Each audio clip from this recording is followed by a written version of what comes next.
Olá, eu sou o professor Mota e hoje nós vamos falar sobre uma transformação injetora e sobrejetora. Nós sabemos que a transformação linear é como uma função e toda função ela pode ser injetora e sobrejetora. Logo, o mesmo ocorre com a transformação linear. Então vamos à primeira definição. Eu tenho que uma transformação linear entre dois espaços vetoriais V e W é chamada de injetora se eu tomo dois vetores U e V que pertencem ao espaço vetorial V e ocorre o seguinte: se os transformados desses dois vetores são iguais, é porque esses dois vetores são os mesmos. Analogamente, eu posso falar o seguinte, se eu tenho que os dois vetores U e V são distintos, então os seus transformados também serão distintos. Então, se acontecer de T de U e T de V serem o mesmo elemento, se acontecer essa igualdade aqui, vai acontecer essa igualdade. Tá certo? Por outro lado, se esses dois vetores aqui forem distintos, esses dois transformados serão distintos. Eu sempre vejo da seguinte forma: se eu estou analisando nesse sentido aqui, ou seja, eu começo com os vetores U e V, assim eu vou estar analisando a desigualdade. Começo com U diferente de V, T de U é diferente de T de V. E se eu estiver analisando a função injetora, a transformação injetora, nesse outro sentido, eu vou analisar pela igualdade. Se T de U é igual a T de V, então U é igual a V. Agora, nossa outra definição é sobre uma transformação sobrejetora. Nós vamos ter aqui o seguinte, uma transformação entre os dois espaços vetoriais V e W é dita sobrejetora se ocorrer o seguinte, que T de V é igual ao W. Todo elemento de W ele é imagem de algum elemento de V. Então, é como se fosse assim, eu vou ter aquele mesmo diagrama ali.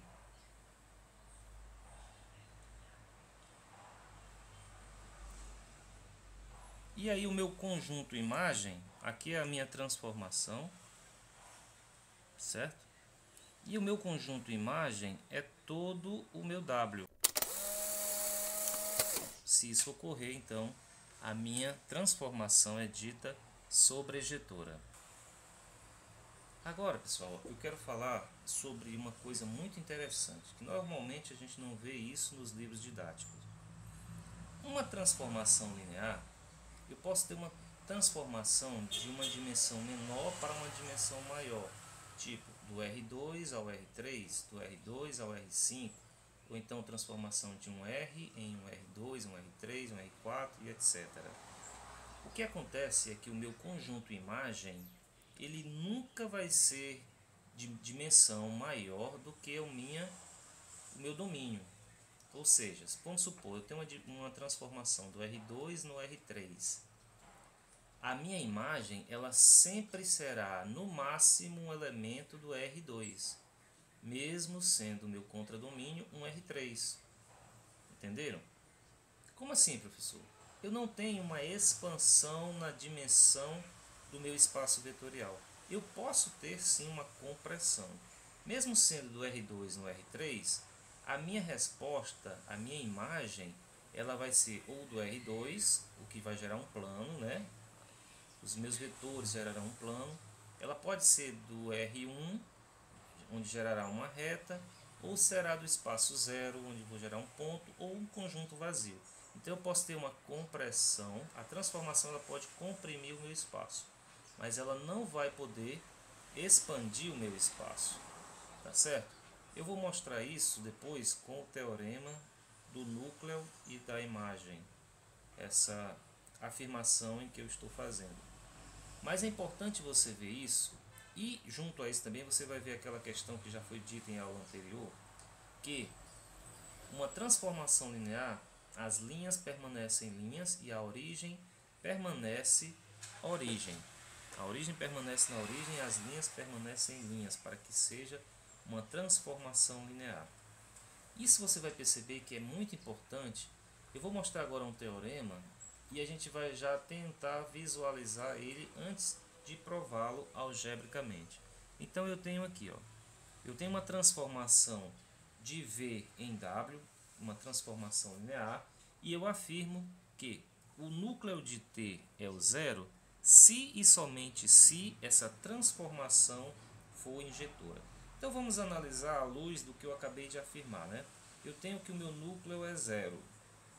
Se o meu núcleo é zero, vamos só analisar nesse sentido. Se o meu núcleo é zero, o que acontece? Eu posso ter... Será que eu posso ter dois vetores que tenham a mesma imagem? Será que eu posso ter dois vetores que tenham a mesma imagem? Então vamos perceber o seguinte, se eu tiver dois vetores desse espaço vetorial V que vão ter a mesma imagem, eu vou ter uma compressão do meu espaço vetorial de dois vetores em um só, ou de três vetores em um só, enfim, de mais do que um vetor em um só. Nesse caso, a transformação linear, o interessante dela é isso, que ela acompanha o que ocorre com um vetor, com todos os vetores. Nós vimos isso num teorema, o que ocorre com a base, uma transformação que ocorre com a base vai ocorrer com todos os outros vetores. E aí você vai perceber o seguinte, que se ocorrer isso, se o núcleo é zero, se o núcleo de uma transformação é zero, tá certo? Ele deveria ter outros vetores que também seriam o seu transformado igual a zero. Mas esses outros vetores também deveriam estar no núcleo dessa transformação para que ela fosse uma transformação linear, né? E aí isso não ocorre, porque o meu núcleo é formado só pelo vetor nulo. Logo, isso aí não pode ser uma transformação linear. Tá? Vamos provar isso algebricamente, que pode ter ficado um pouco confuso.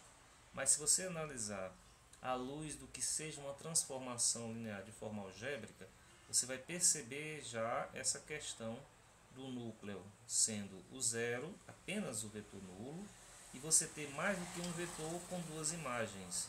Tá? Isso vai ser disforme, né? Eu tenho um vetor que tem uma imagem e dois vetores que vão ter uma só imagem.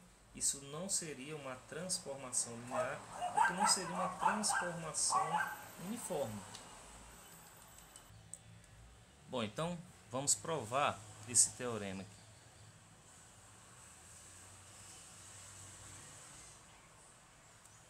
E eu vou começar então nesse sentido aqui, Eu tenho dois vetores U e V que pertencem ao espaço vetorial V maiúsculo. E eu vou mostrar que se T de U é igual a T de V, o que eu quero mostrar é que acontece que U é igual a V. Lembra lá da definição de transformação injetora? Vou trazer aqui de volta. Se T de U é igual a T de V, então U é igual a V. Bom, então nós já temos que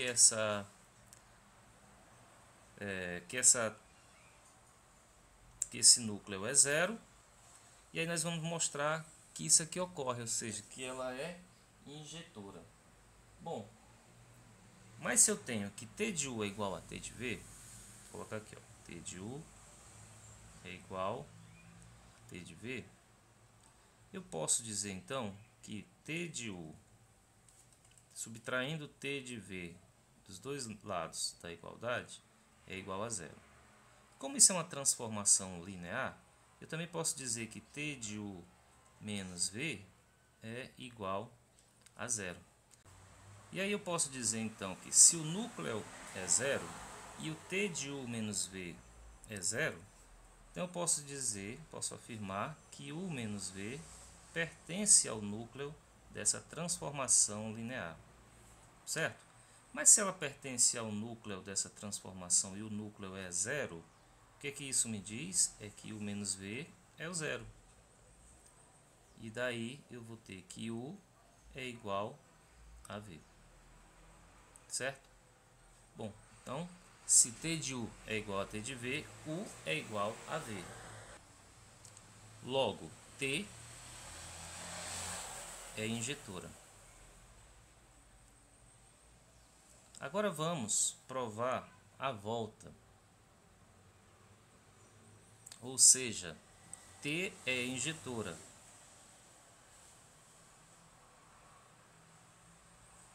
Essa é a nossa hipótese.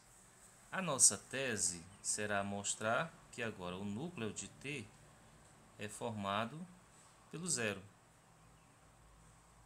Essa aqui é a nossa tese.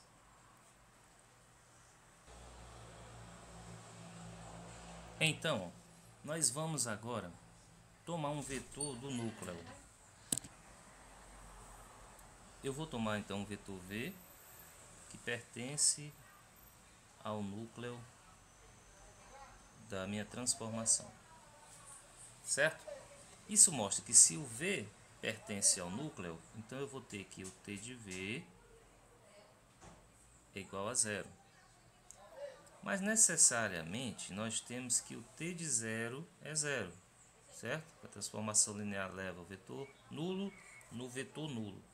Então, em virtude dessas duas situações aqui, ó, eu posso dizer que então que T de V é igual ao T de zero. Mas veja, na hipótese eu já disse que essa função, que essa transformação é injetora. Se ela é injetora e o T de V é igual a T de zero, isso aqui implica necessariamente que V é igual a zero. Veja, eu peguei um vetor do núcleo e provei que esse vetor é o vetor zero. Isso quer dizer então que o núcleo de T, conclusão, é que o núcleo de T é igual ao zero. E assim a gente conclui a nossa demonstração. A demonstração de que se o meu núcleo é zero, então a minha função ela é injetora. Isso aí traz uma consequência muito importante que eu vou escrever aqui agora para vocês. Uma consequência importante desse teorema é que uma transformação injetora vai levar vetores que são LIs em vetores linearmente independentes, tá? Procurem provar isso aí como exercício.